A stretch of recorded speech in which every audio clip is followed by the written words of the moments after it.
Hello, नमस्कार दोस्तों, मैं मुकेश शर्मा आपका अपने इस चैनल पर बहुत बहुत हार्दिक स्वागत और अभिनंदन करता हूं। आज का जो अपना टॉपिक है वह है वर्ण विचार। वर्ण विचार के बारे में जानकारी लेने से पहले हमें थोड़ा सा व्याकरण के बारे में भी जानकारी ले लेनी चाहिए। आओ थोड़ा सा व्याकरण के बारे में जान लें। व्याकरण क्या है? देखिए, व्याकरण,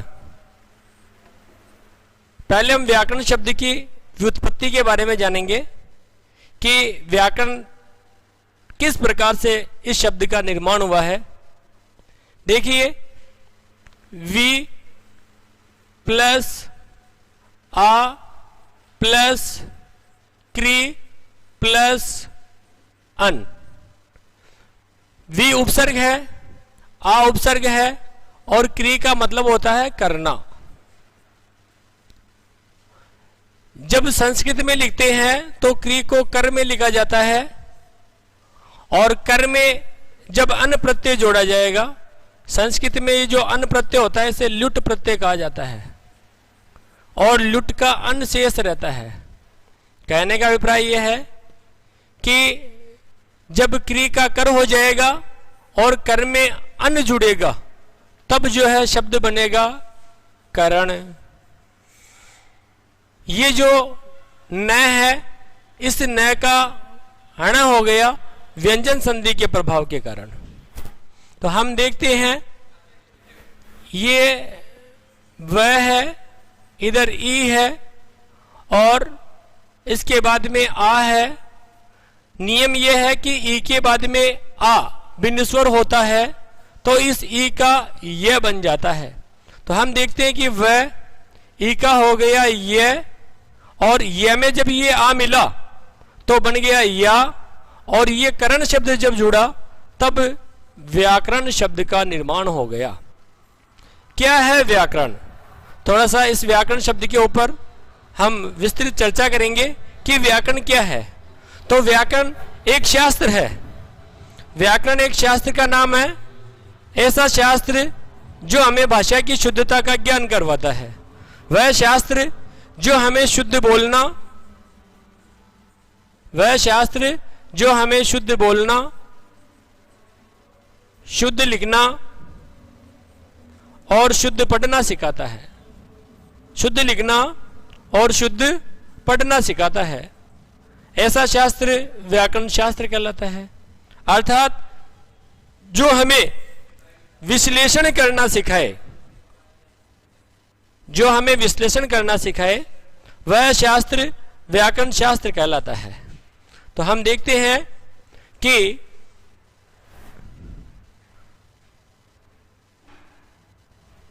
सुनो, तो हमने क्या देखा? हमने देखा जो व्याकरण शब्द है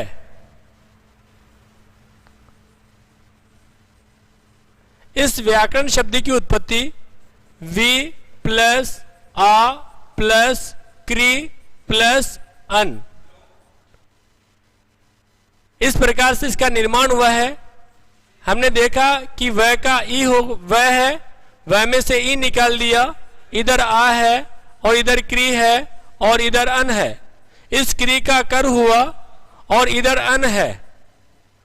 हम जानते हैं कि इस ई का ये होता है, ये वह, ई का हो गया ये और ये हो गया आ और ये हो गया करण।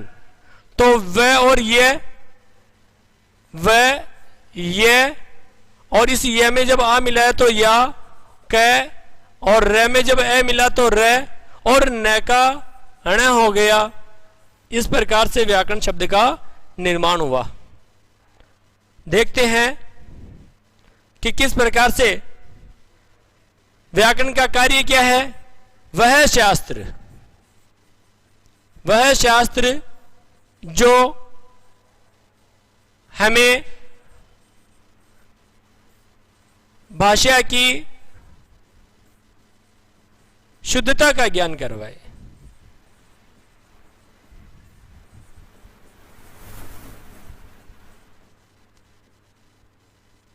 तो वह शास्त्र जो हमें भाषा की शुद्धता का ज्ञान करवाता है व्याकरण शास्त्र कहलाता है, हमें भाषा की शुद्धता का ज्ञान करवाएगा। कहने का मतलब यह हुआ कि हमें शुद्ध बोलना, शुद्ध बोलना, शुद्ध लिखना,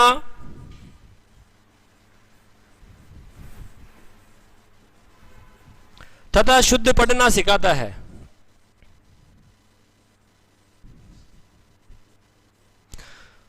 अब देखो, शुद्ध बोलना क्या है, शुद्ध लिखना क्या है और शुद्ध पढ़ना क्या है। तो वह शास्त्र जो हमें भाषा की शुद्धता का ज्ञान करवाए व्याकरण शास्त्र कहलाता है। क्या कहलाता है? व्याकरण शास्त्र। ठीक है, ये हमें शुद्ध बोलना सिखाएगा, शुद्ध लिखना सिखाएगा और शुद्ध पढ़ना सिखाएगा, अर्थात हमें शुद्धता की ज्ञान करवाता है। अब देखिए, कई विद्यार्थी होते हैं जब कठिन शब्द आते हैं, जैसे शब्द आया तो मैं समझ सकता हूं कि इस कठिन शब्द को सभी विद्यार्थी बोल नहीं पाएंगे। इसी प्रकार से मैं कहूं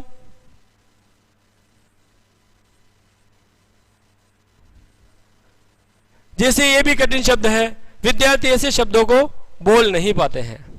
कहने का अभिप्राय यह हुआ कि कैसे बोलेंगे हम, तो का, उसके बाद में है रे, तो कार, फिर त्यार और थी, तो शब्द बना कारत्यार्थी। शब्द क्या बना? कारत्यार्थी। हाँ, कारत्यार्थी तब होंगी मिली है जब पिया आए, अर्थात मैं कृतार्थ तब होंगी जब पिया आकर के मुझसे मिलेंगे। तो कारत्यार्थी तब होंगी मिली है जब पिया आए। तो ये जो शब्द है ये हुआ कारत्यार्थी, लेकिन कई विद्यार्थी इन शुद्ध शब्दों को बोल नहीं पाते हैं। इसी प्रकार से ये जो शब्द है उच्छृंखल, हम देखते हैं छह है और छह में री से ऋषि की ये जो मात्रा है ये री से ऋषि की मात्रा होती है। उच्छृंखल, इस प्रकार से उसका उच्चारण किया जाता है। कई विद्यार्थी इनका उच्चारण प्रॉपर तरीके से नहीं कर पाते हैं। हाँ, तो देखिए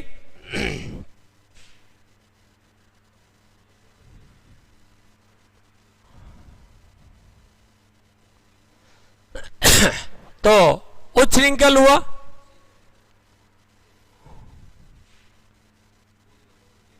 हाँ, एक बार तो इससे लिख लेते हैं।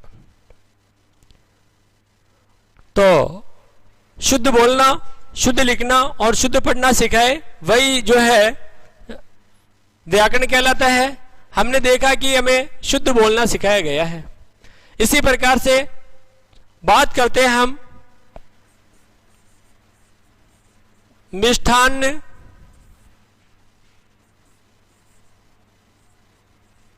मिष्टान्न,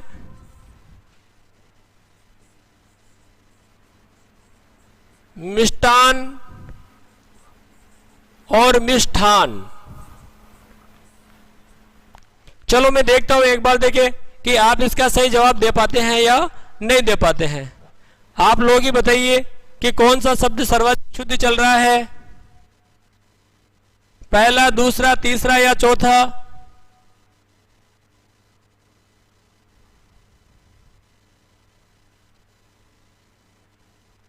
मिष्ठान्न में कौन सा शब्द एकदम सही चल रहा है?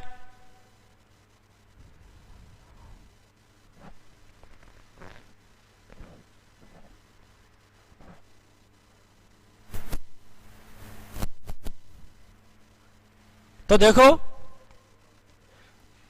मिष्ठान यह चार प्रकार से लिखा हुआ है।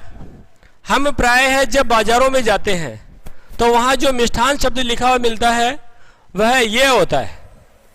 लेकिन आपको बता दिया जाए कि ये जो मिष्ठान शब्द है यह बिल्कुल ही गलत है। विद्यार्थी के आ रहे हैं 4 4 3 4 2 4 4 4 4 4 2 2 4। ये 4 वाले वो हैं जिन विद्यार्थियों ने मिठाई की दुकान पर मिठाइयां बहुत खाई है। कुछ विद्यार्थियों की एकदम सही भी है, तो देखो वास्तव में होता क्या है, शब्द है मिष्ट प्लस अन्न। हम देखते हैं कि ट में अ है और ये अ है, दोनों मिला के आ हो गया और शब्द बना आपके मिष्टान्न। जो नंबर 2 है वो सर्वाधिक सही है। तो 2 नंबर वाले जिनके भी है, ओम प्रकाश जी, खुशीराम जी,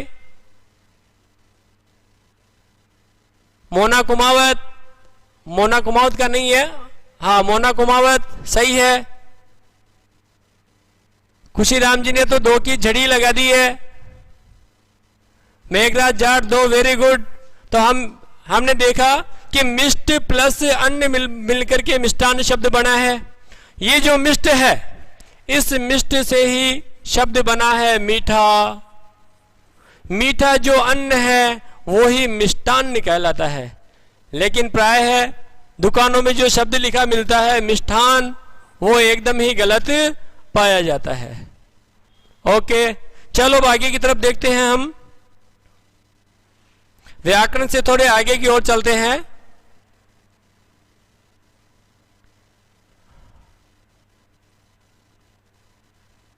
तो व्याकरण वह शास्त्र है जो हमें भाषा की शुद्धता का ज्ञान करवाता है, अर्थात हमें शुद्ध बोलना, शुद्ध पढ़ना व शुद्ध लिखना सिखाता है।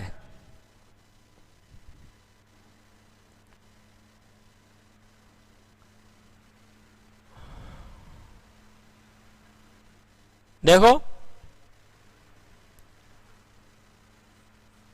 और आगे की बात करें, व्याकरण के अंग, व्याकरण के अंग, व्याकरण के अंग कौन कौन से हैं?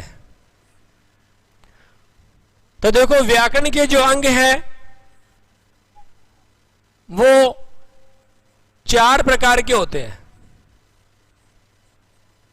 हालांकि कुछ किताबों में आपको 3 भी मिल जाएंगे, और यह कोई झगड़े का या महायुद्ध का विषय नहीं है। देखो हम जब व्याकरण पढ़ते हैं तो उसमें वर्ण पर विचार करते हैं,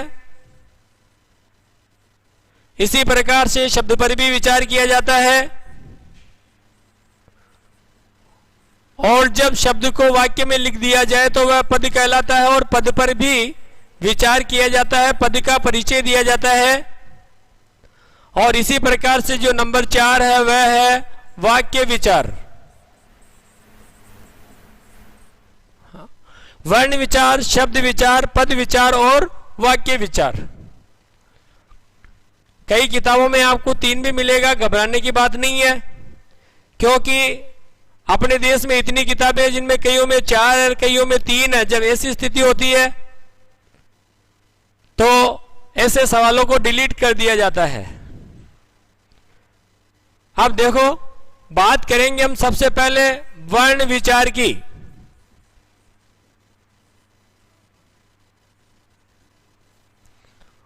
वर्ण विचार पर सबसे पहले देखिए वर्ण क्या है।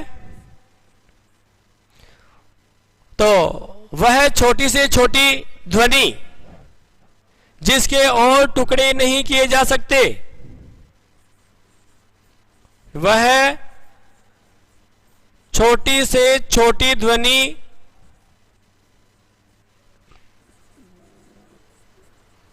जिसके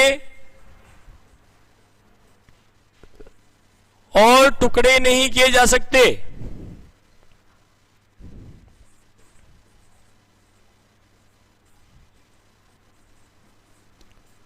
नहीं किए जा सकते, तो वह छोटी से छोटी ध्वनि जिसके और टुकड़े नहीं किए जा सकते वर्ण कहलाते हैं।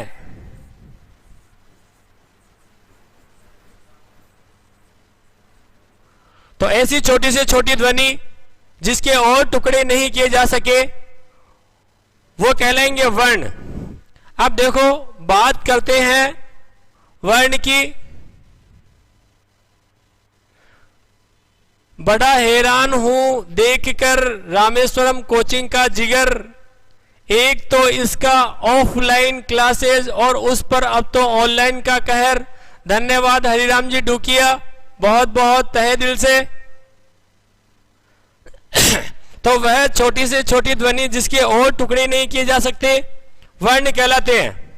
अब देखिए, जैसे मैं लिखूं क, ख, ग, घ, इसी प्रकार से मैं लिखूं ए, ई, ओ आदि।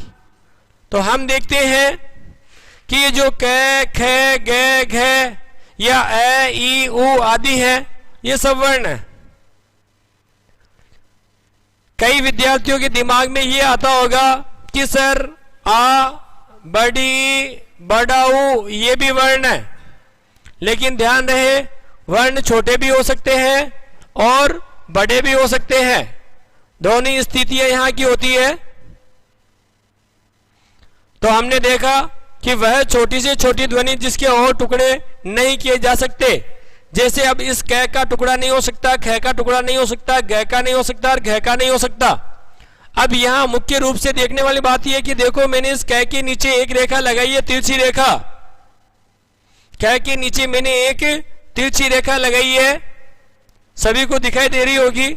ऐसे ही ख के नीचे भी मैंने तिरछी रेखा लगाई है। क के नीचे तिरछी रेखा है, ख के नीचे भी तिरछी रेखा है, ग के नीचे भी तिरछी रेखा है। ये जो तिरछी रेखा है इसे हलंत कहा जाता है। इस तिरछी रेखा का जो नाम है वो है हलंत, अर्थात हल है जिसके अंत में इस तिरछी रेखा को हलंत कहा जाता है।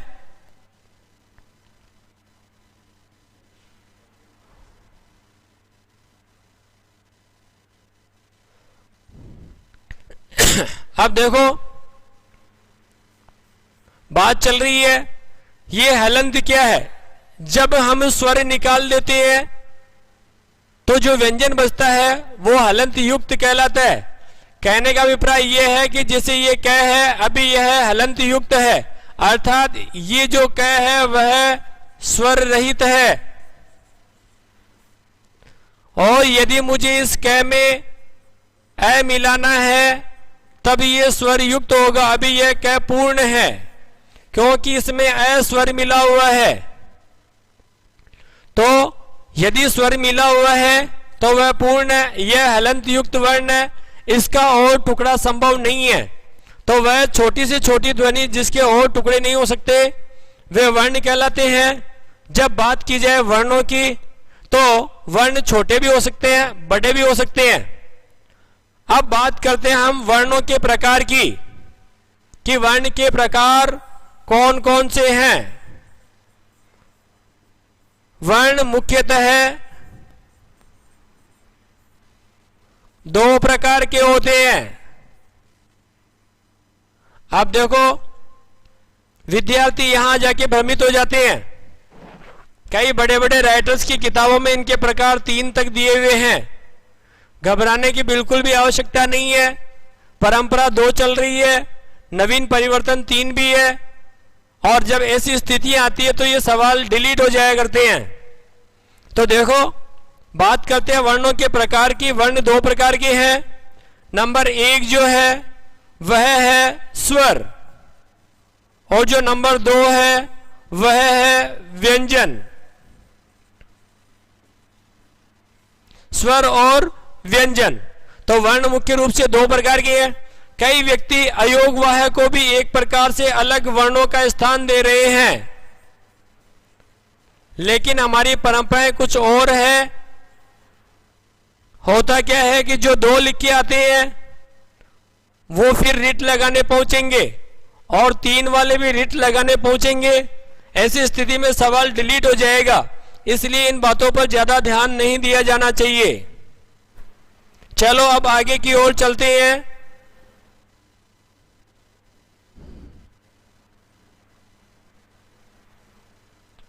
तो वर्ण मुख्य रूप से 2 प्रकार के होते हैं, नंबर 1 स्वर और नंबर 2 व्यंजन। सबसे पहले जो बात करूंगा वह है स्वर।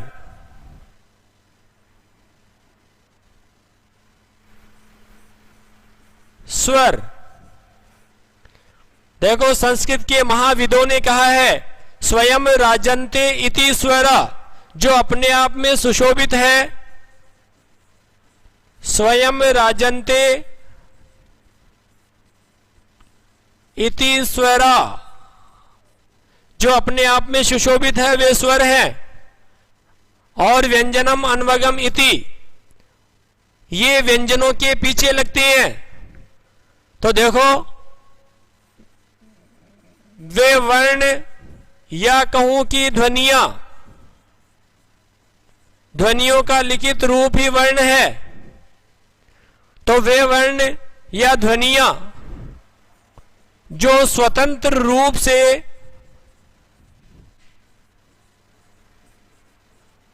उच्चरित हो,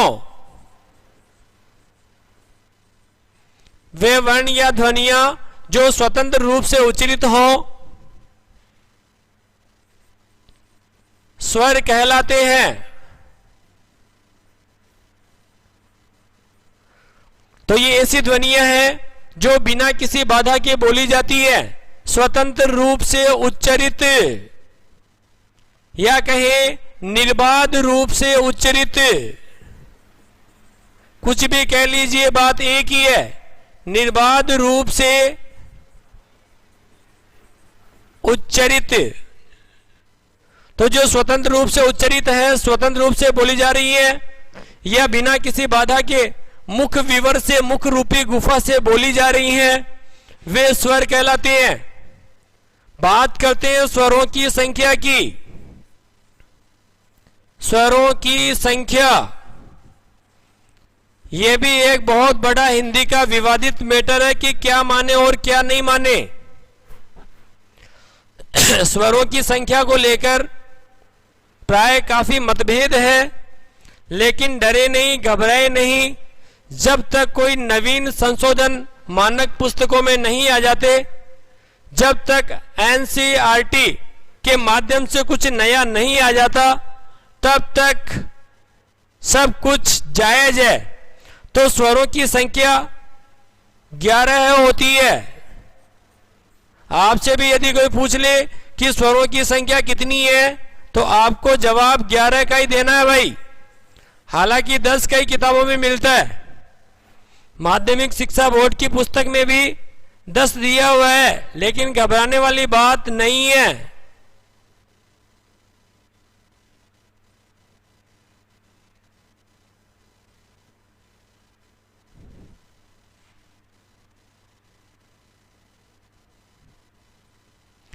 तो देखो संख्या है इनकी 11। अब ये 11 संख्या कौन कौन सी है?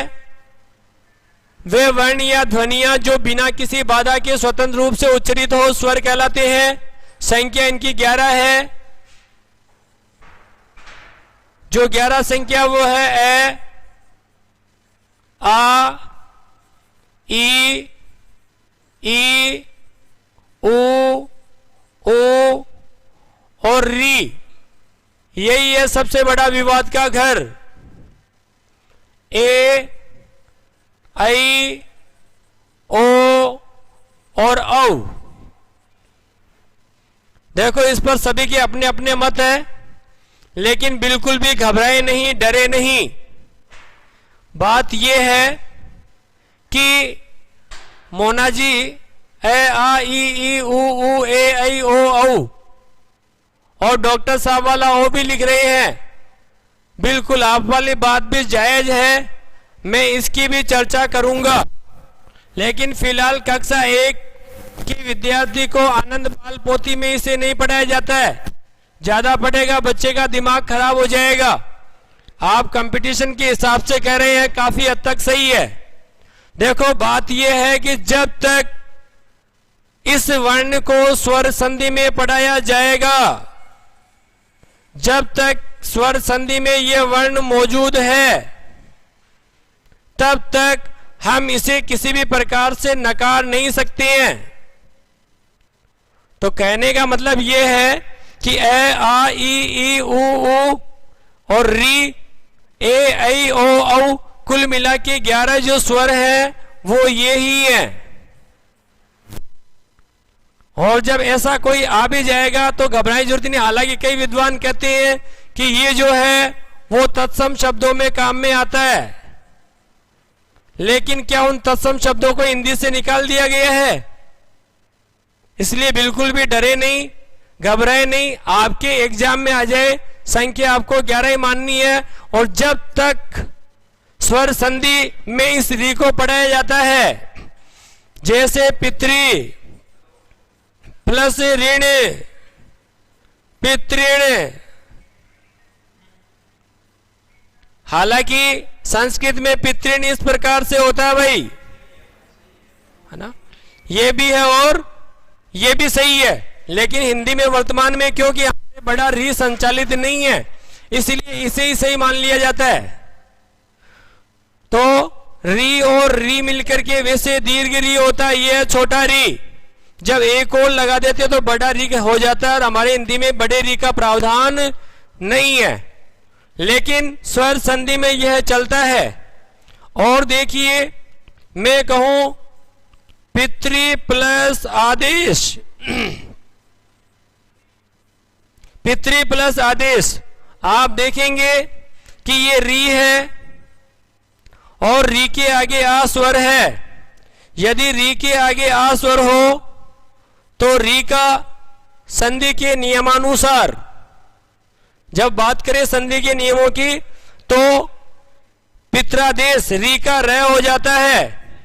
देखिए ये पी तय में से निकाल दिया री, तो तय रह गया आधा, और ये री का हो गया र, और ये आदेश, तो तय र आ शब्द बना अपने त्र, तो शब्द बनेगा पित्रादेश। जब भी एग्जाम में इस शब्द की बात आएगी कि साहब संधि कौन सी है, संधि इसमें स्वर है या व्यंजन है या विसर्ग है या कोई नहीं, तो ध्यान रखिए उत्तर जो है वो स्वर संधि होगा। और वही आरपीएससी, वही माध्यमिक शिक्षा बोर्ड आपका उत्तर इसे स्वीकार करेगा। तो कहने का अभिप्राय ये है कि जब तक जो भी हमारे पूर्वज हैं अगर कुछ करके गए तो सोच समझ के किया होगा, इसलिए बिल्कुल भी घबराए नहीं। और दूसरी बात हम और भी करें कि कक्षा 1 की जो आनंद बाल पोथी है उसमें ऋषि आज भी इसी माला में ही विराजमान है। बड़ी विडंबना की बात है कि ऋषियों की सर्वाधिक पूजा होती थी, लेकिन आज ऋषि अद्दर में झूल रहे हैं। इसलिए बिल्कुल भी आप टेंशन नहीं ले, मैं जो बता रहा हूं वह लोहे की लकीर है। संख्या 11 है, और जब तक स्वर के रूप में इसे माना गया है तब तक मानते ही रहे, हटाए नहीं। चलो आगे देखते हैं।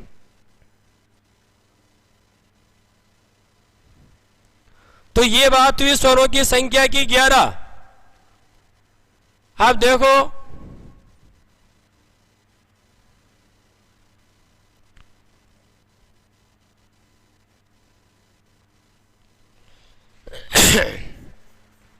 बात करेंगे हम अब कि सर ये अंग और है क्या है।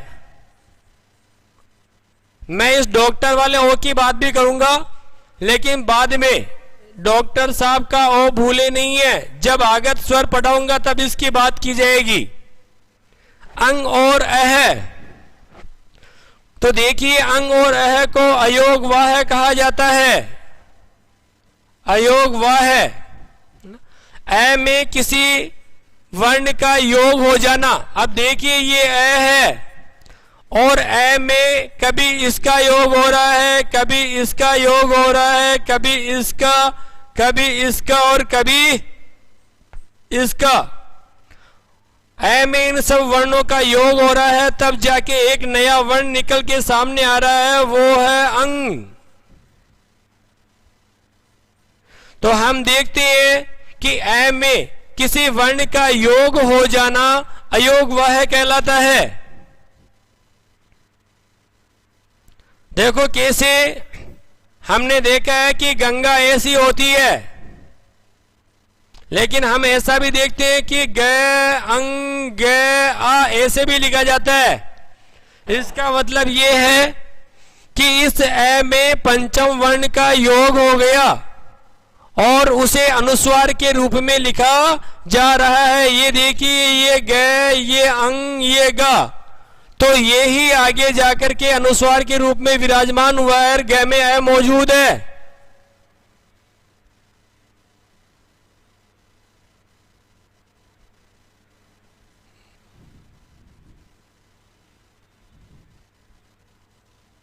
ग में ए मौजूद है। इसी प्रकार से च, ये, च, ल, चंचल ऐसे लिखा जाता है। चंचल को ऐसे भी किया जा सकता है। तो ये जो रूप है, ये रूप इस अंक का रूप ही है, क्योंकि च में ए मौजूद है और ये पंचम वर्ण है ये। अब देखने वाली बात यह है कि गुरुजी यहां पे अंग क्यों है और यहां पर ये क्यों है। तो अंग यहां पर इसलिए है कि अंग के बाद में ग है। ग कै वाली पंक्ति में आता है। कै वाली पंक्ति का पंचम वर्ण अंग होता है, इसलिए अंग हो गया है। इसी प्रकार से यहां पर यह हो गया है। क्यों हुआ? क्योंकि च वाली पंक्ति का पंचम वर्ण यह होता है, इसीलिए यहां पर इस अनुस्वार का यह हुआ है।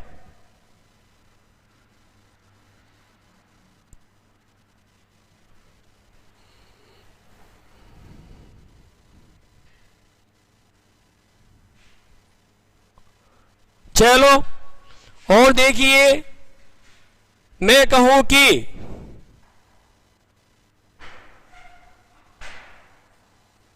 डंठल, मैं इस डंठल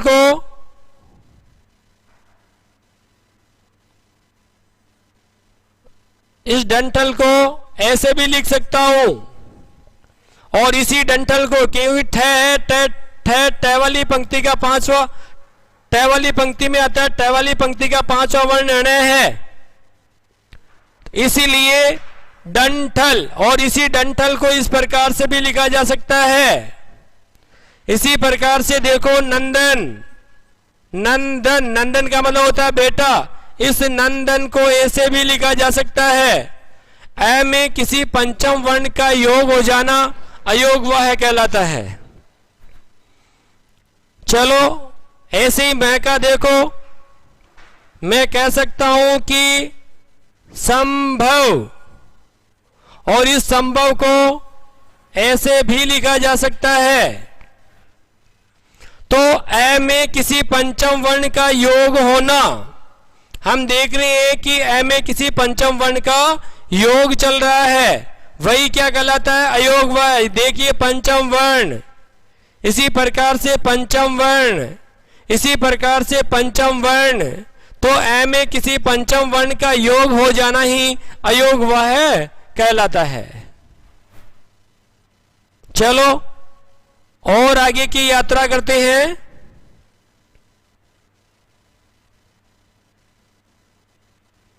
ये तो बात हुई हमारे अयोग वाह की। अब बात करेंगे हम व्यंजनों की।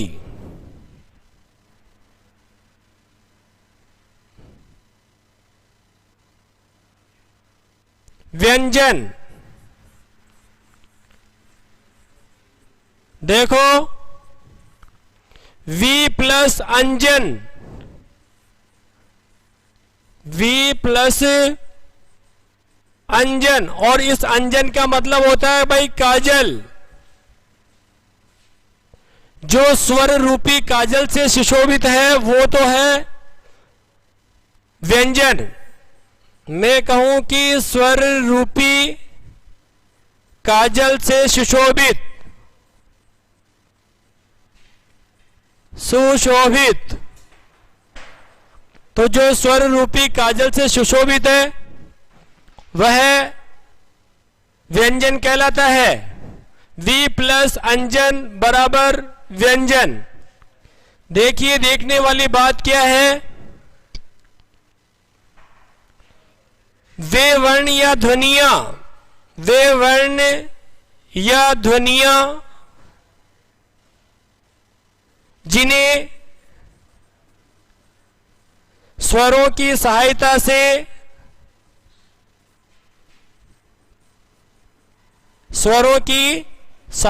से बोला जाए।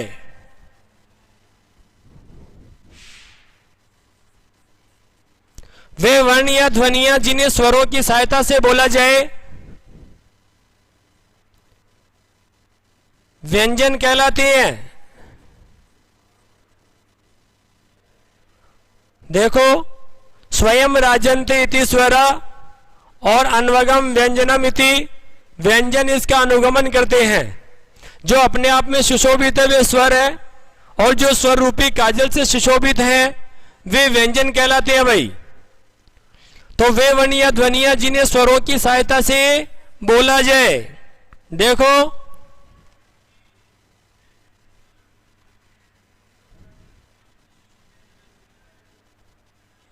जो स्वर रूपी काजल से सुशोभित हो वो कहलाएंगे व्यंजन।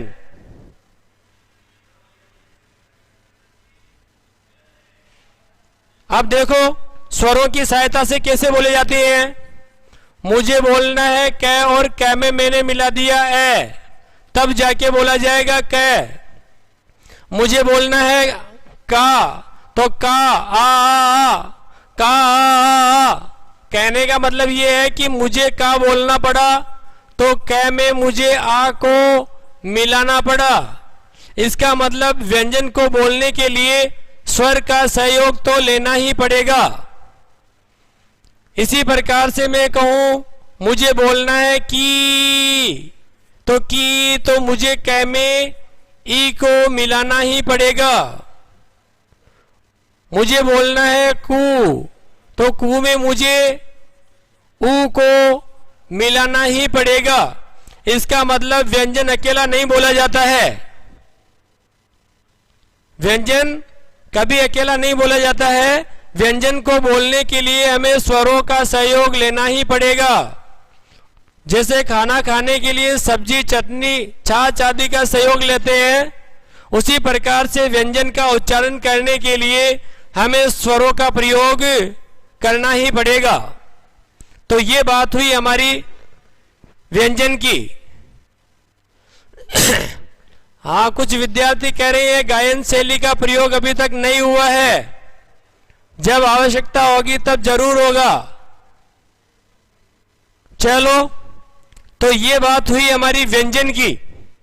अब बात करेंगे हम व्यंजनों की संख्या। व्यंजनों की जब संख्या की बात करें तो संख्या है इनकी भाई 33। मूल रूप से इनकी संख्या 33 है। देखो कौन कौन से 33 वर्ण।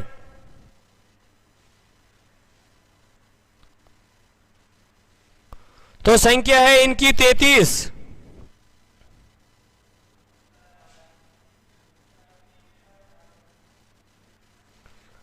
संख्या देखिए,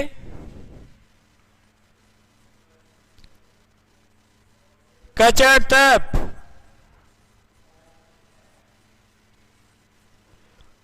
खचर थप,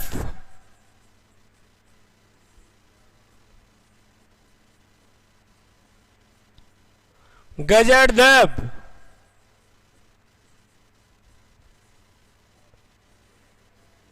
गजर धप,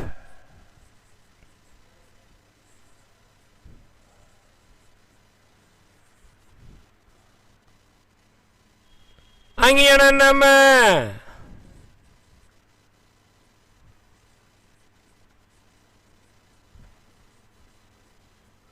और ये र ल एवं व, श,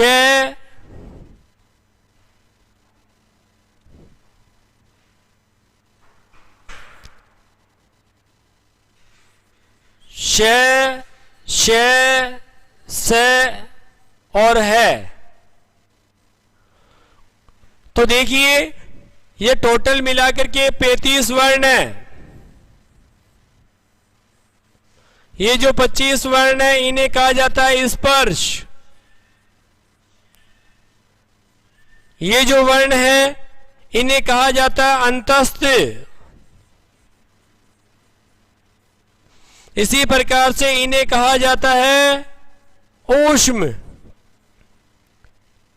कुल मिलाकर के 5 5 10 5 या 15 5 चौके 20 पचम 25 और 4 29 और 4 33 वर्ण ही ऐसे हैं जो व्यंजनों की गणना में आते हैं। अब देखने वाली बात यह है कि 25 वर्ण तो ऐसे हैं जिन्हें स्पर्श कहा जाता है। क्या होता है जब इनका उच्चारण करते हैं कैसे लेकर मैं तक, तो जिह्वा या मुख का एक अवयव दूसरे अवयव को स्पर्श करता है। मैं कहूं कि मुंह का एक अंग दूसरे अंग को स्पर्श करता है। अब देखो जैसे मुझे बोलना है प वाली पंक्ति, तो प फ ब मैं प फ ब मैं, तो मैं देख रहा हूं कि जब प फ ब मैं बोलते तो एक होठ दूसरे होठ को स्पर्श कर रहा है।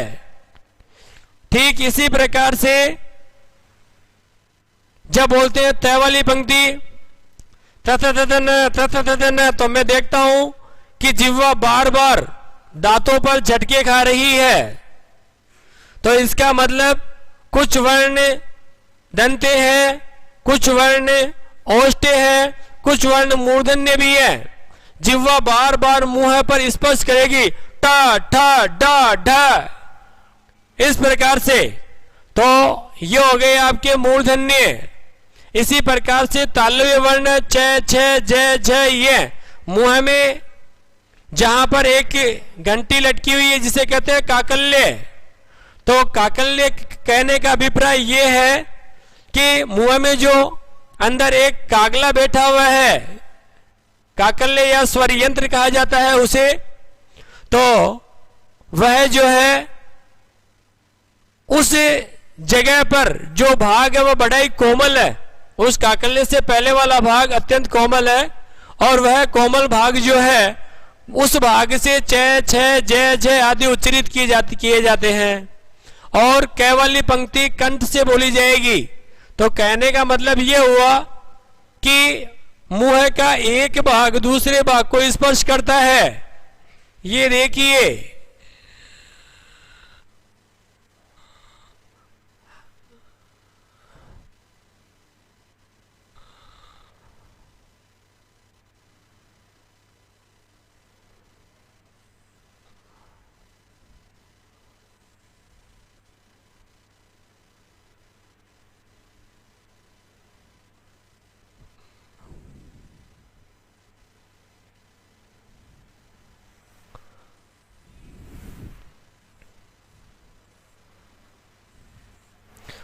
हम देखते हैं कि कुछ वर्ण कंठ से बोले जा रहे हैं।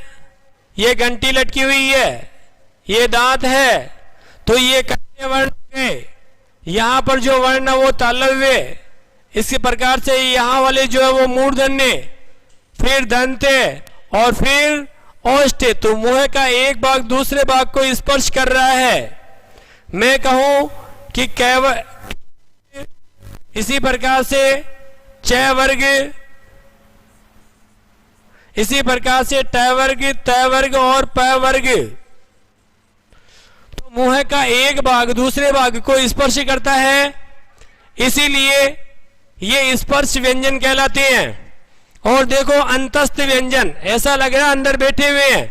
आपने देखा होगा यारों में लव होता है और लव अंतस्थ ही होता है, अंदर से ही होता है। अर्थात वे व्यंजन वर्ण जिनका उच्चारण करते हैं तो ऐसा लगता है जैसे अंदर बैठे हुए हैं। संस्कृत में एक धातु होती है स्था धातु, और उसे तिष्ठ में लिखा जाता है तिष्ठति, तिष्ठते, तिष्ठन्ति। तो उसका मतलब होता है बैठना। अंतः का मतलब अंदर, अंदर की ओर बैठना। जब इसी को ही स्त को जब भूतकाल में लिखते हैं तो स्ताशति, स्तासते, स्ताशन्ति लिखा जाता है। तो कहने का मतलब यह है कि ये अंतस्थ व्यंजन है। ऐसा लगता है उच्चारण करते हैं तब जैसे कि अंदर की ओर बैठे हुए हो, तो ऐसा लग रहा है जैसे कि अंदर की तरफ बैठे हुए हैं, इसीलिए इन्हें अंतस्थ व्यंजन कहा जाता है। अब बात करें, देखो ये रे ले वे, है ना, जब ये रे ले वे का उच्चारण करते हैं तो ऐसा लग रहा है अंदर बैठे हुए हैं और उसके बाद में निकल करके बाहर आ रहे हैं, इसीलिए ये अंतस्थ व्यंजन कहलाते हैं। अब देखिए ऊष्म व्यंजन, कुछ व्यंजन वर्ण ऐसे भी हैं जिनका उच्चारण करते हैं तो प्राण वायु गर्म होकर बाहर निकलेगी। कहने का अभिप्राय यह है कि जब इन वर्णों का उच्चारण करेंगे तो मुखावयवों में घर्षण होगा, और घर्षण जब होगा तब हम देखेंगे कि प्राण वायु जो है वह रगड़ खाकर बाहर निकल रही है, श से श, है ना। अच्छा, एक बात ध्यान में रखने वाली बात यह है कि ये तीनों श जो है वो अलग अलग है, इनका उच्चारण भी बिल्कुल अलग अलग होता है। ऐसा कहा गया है कि यद्यपि बहुना अधीते तथापि पटपुत्र व्याकरणम स्वजन स्वजनो मां भूत शकलम शकलम सकिच कृत। तो देखिए स्वजन स्वजन स्वजनो मां भूत, ऐसा कहा गया है कि कहीं स्वजन स्वजन न हो जाए। इस स का जो उच्चारण स्थान है, इस स का उच्चारण स्थान दंते है और इस स का उच्चारण स्थान तालव्य है, ये तालव्य है। और ये जो है ये पाणिनि के अनुसार तो दंते है, और वर्तमान परिस्थितियों के अनुसार इसे वर्ष से कहा जाता है भाई, और वर्ष से का मतलब होता है मसूड़ा। आप देखेंगे कि स का जब उच्चारण करते हैं तो हमारी जो जिह्वा है वह जिह्वा मसूड़े पर स्पर्श करती है और नीचे वाले दांतों को भी छूती है। तो कहने का मतलब यह हुआ कि ये जो स है वह वर्ष से भाग से बोला जा रहा है, और ये जो श है ये तालवे के आसपास है, शंकर शंकर शंकर, शंकर में ये श है, और सड़क सड़क सड़क में ये स है। तो इनका उच्चारण स्थान सबका अलग अलग है। और हम ये देखते हैं बड़ी वैज्ञानिक वर्णमाला है हमारी। हम देखते हैं कि हमारे यहां पर पहले अघोष वर्ण है, पहले जो वर्ण है वो है अघोष, ये अघोष वर्ण है। उसके बाद वाले जो वर्ण है वो सघोष वर्ण है, 12 से अघोष, बाकी सब घोष। इसी प्रकार से हम देखते हैं कि वर्गाणाम प्रथमा तृतीया पंचमा यलश्च अल्प प्राणा, वर्ग के पहले तीसरे और पांचवें वर्ण अल्प प्राण होते हैं, अर्थात इनमें प्राणवायु कम निकलती है। क में प्राणवायु कम निकलेगी और ख में निकलेगी ज्यादा। एक तो मैं बोलूं क और एक में बोलूं ख, तो ख में हवा ज्यादा निकल रही है। ठीक इसी प्रकार से एक में बोलूं ग और एक में बोलूं घ, तो घ में हवा ज्यादा निकल रही है, प्राणवायु ज्यादा निकल रही है। तो जिनमें प्राणवायु कम निकले वो अल्प प्राण होते हैं, और जिनमें ज्यादा निकले वो महाप्राण होते हैं। महाप्राण इसी प्रकार से अघोष अघोष ध्वनियां एक तरफ और सघोष सघोष ध्वनियां भी एक तरफ है। ऐसे ही इनको भी उच्चारण स्थान के आधार पर रखा गया है। सबसे पहले तालव्य, फिर मूर्धन्य और उसके बाद में दंते, अर्थात दांत से बोले जाने वाले। तो हमारी जो वर्णमाला है बड़ी वैज्ञानिक वर्णमाला है। 25 वर्ण स्पर्श है, 4 वर्ण जो है ये अंतस्थ व्यंजन कहलाते हैं, और ये जो 4 वर्ण है ये ऊष्म व्यंजन कहलाते हैं। देखो तो संख्या इनकी हो गई है 33। अब कई विद्यार्थी सोचते हैं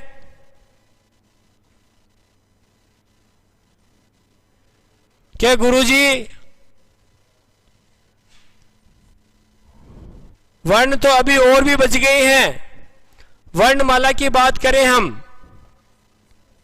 अब आपके सामने सारे वर्ण आएंगे कि कुल वर्ण कितने हुए। वर्णमाला बोले तो वर्णों की माला, वर्णों की माला अर्थात वर्णों का व्यवस्थित क्रमबद्ध समूह है। वर्णों का व्यवस्थित क्रमबद्ध समूह जो है वह वर्णमाला कहलाता है। और वर्णमाला में कुल वर्णों की संख्या है 52।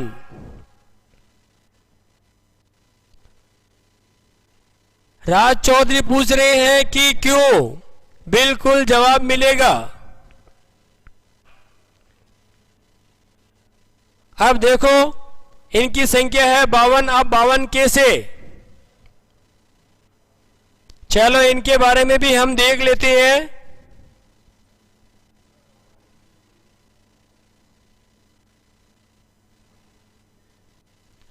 देखो 11 हो गए हमारे स्वर, 2 हो गए हमारे अयोग वाह है। इसी प्रकार से 33 हो गए हमारे व्यंजन जो कि एकदम शुद्ध है। तो अभी तो फिलहाल 11 और 2 13 और 33 46 हुए हैं। अब देखो 2 वर्ण होते हैं अड़े एंड अड़े। आपने देखा होगा कि ये वर्ण देशज शब्दों में आते हैं या फिर तद्भव शब्दों में आते हैं। इसका मतलब ये वो वर्ण है जिनका संस्कृत के समय में कोई प्रयोग नहीं होता था और इसीलिए इन वर्णों को देसी वर्ण कहा जाता है। ये हमारे देशी है। It's happen only in India. ऐसा केवल भारत देश में ही हो सकता है। ब्रिटेन में भी ऐसा बिल्कुल दिखाई नहीं देता है। तो देखो ये देशज है, देसी वर्ण है अड़े और अड़े। इनका उच्चारण होता है अड़े अड़े। देखो कई विद्यार्थी अंतर नहीं कर पाते हैं कि ये तो क्या है, ये क्या है। और इसी प्रकार से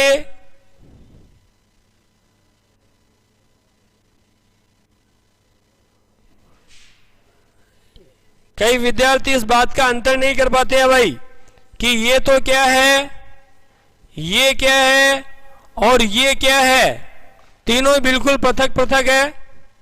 ये जो है यह है अंग। मैं कहूं ग अंग गंगा, तो ये पंचम वर्ण है कै वाले वर्ग का। इसी प्रकार से ये जो है ये है ड। ड से डमरू शिवजी महाराज का। और ये है अड़ सड़क सड़क। तो हम देख रहे हैं कि ये अड़ है। तो ये है अंग, ये है ड और ये है अड़। तीनों का उच्चारण बिल्कुल डिफरेंट होता है और ये जो है वो केवल और केवल हिंदी में ही पाए जाते हैं। देखो अड़ एंड अड़। इसी प्रकार से एक तो होता है ढक्कन और एक होता है पढ़ाई। तो हम देखते हैं पढ़ाई में नीचे बिंदी लग रही है, ये कालांतर में लगने लगी है, पहले नहीं लगती थी। तो देखो किसी जमाने में पठ धातु चलती थी और इस पठ को धीरे धीरे पढ़ में परिवर्तित कर दिया गया। ये नया अनुसंधान है। और रड़े रड़े को उत्क्षिप्त वर्ण कहा जाता। उत्क्षिप्त, उत्क्षिप्त या कहे प्रक्षिप्त, उत्क्षिप्त या कहूं उत्क्षिप्त भी कहते हैं और ताड़न जात भी कहा जाता है। ताड़न जात। तो देखो देखने वाली बात यह है कि उत्क्षिप्त या ताड़न जात वर्ण कहा जाता है। ऐसा लगता है जिसे उठा करके फेंक दिया गया हो अड़े अड़े, इसीलिए इन्हें उत्क्षिप्त मतलब फेंकना और ताड़न जात मतलब ताड़ने से मतलब भगाने से जन्मा। जैसे दुर्रे तिर्रे हम जैसे कुत्ते वगैरह को भगा देते हैं, ठीक उसी प्रकार से। तो ये उत्क्षिप्त या ताड़न जात कहलाते हैं। संख्या हो गई इनकी 2। इन्हें कहा गया उत्क्षिप्त। उत्क्षिप्त का मतलब होता है फेंकना। और इसी प्रकार से आगे की बात देखें बच गए 4, और ये जो 4 है इन्हें संयुक्ताक्षर कहा जाता है भाई, संयुक्ताक्षर। और जो संयुक्ताक्षर है वो है क्ष, त्र, ज और स्र। इन्हें अक्षरिक रूप दे दिया गया है। इसका जो निर्माण है वह क और श से होता है, यह त और र से, यह ज और य से, और यह श और र से बनता है। श से शंकर है शिवजी महाराज वाला, श्रेय। तो क्षय, त्रय, जय, स्र, इस प्रकार से कुल मिला के 4 हो गए। तो वर्णमाला में ये कुल मिलाकर के 52 वर्ण होते हैं। अब जो बच गए क, ख, ग, ज, फ, वो आगत व्यंजन वर्ण है। इसी प्रकार से डॉक्टर वाला अ, वह जो है आगत स्वर है। और एक जो है और अपने हिंदी में चलता है वो होता है ये, बादली आज बरसती जा, अड़े आड़ो म आज कोनी आऊं, अड़े अड़ा अड़ी अड़ी। तो ध्यान में रखने वाली बात यह है कि ये विदेशी वर्ण है, इनको सबको जोड़े तो 59 होते हैं, लेकिन कक्षा 1 के विद्यार्थी को केवल और केवल 52 ही पढ़ाए जाते हैं। इसलिए वर्णमाला में कुल मिलाकर के 52 वर्ण ही माने जाने चाहिए। धन्यवाद। आज की क्लास का समय समाप्त होता है, फिर मिलते हैं अगली क्लास में। ओके, बाय बाय, समय हो चुका है। शुभ रात्रि।